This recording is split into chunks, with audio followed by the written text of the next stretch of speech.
അച്ഛാ, അച്ഛൻ ആർക്ക് വേണ്ടിയാ കളിക്കുന്നേ? അശോകന് വേണ്ടി. അവൻ ചെസ് ബോർഡിന്റെ മുമ്പിൽ നിന്ന് ഇങ്ങനെ ഉറക്കം തൂങ്ങത്തില്ല. ഞാൻ ഉറങ്ങായിരുന്നില്ലടാ, ആലോചിക്കായിരുന്നു. എന്നാ തൈപ്പറമ്പുകാർക്ക് വേണ്ടി ഞാൻ ആനയെ ഇവിടെ വെച്ചു ചെക്ക്. എന്ന അരശുമൂട്ടുകാർക്ക് വേണ്ടി ഞാൻ കുതിരയെ ഇങ്ങോട്ട് ചാടിച്ചു. അച്ഛൻ ചരിഞ്ഞു, ആന ചരിഞ്ഞു.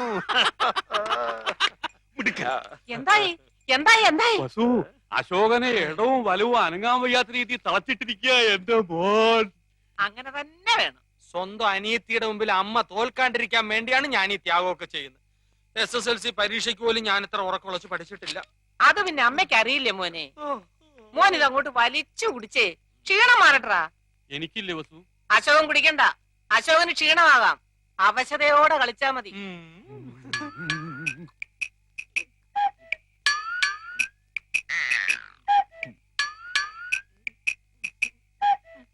കലങ്ങിയില്ല.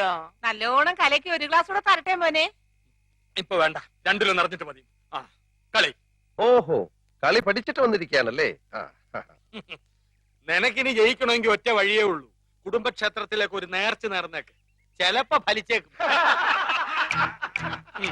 കളി കളി. തോൽക്കുന്നതിന് തൊട്ട് മുമ്പ് വരെ ശുഭാപ്തി വിശ്വാസം വളരെ നല്ലതാണ്.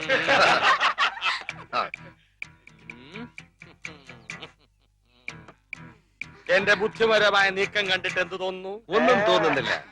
അണയാൻ പോകുന്ന തീ ആളിക്കത്തും കാണുന്നുണ്ടല്ലോ. ഒന്ന് നോക്കിച്ചു പോ. വേണ്ടെന്നേ, അപ്പോഴത്തെ എത്ര ശതമാനം തോറ്റിരിക്കാന്നൊന്നും അറിയാലോ. ശരി വാ. നിന്നെ ഒരു മത്സരത്തിനെങ്കിലും പരാജയപ്പെടുത്തിയിട്ടേ ഞാൻ PSC ടെസ്റ്റ്. അതിനെ നിനക്ക് ഏജ് ഓവറായിട്ട് 5 വർഷമായല്ലോ.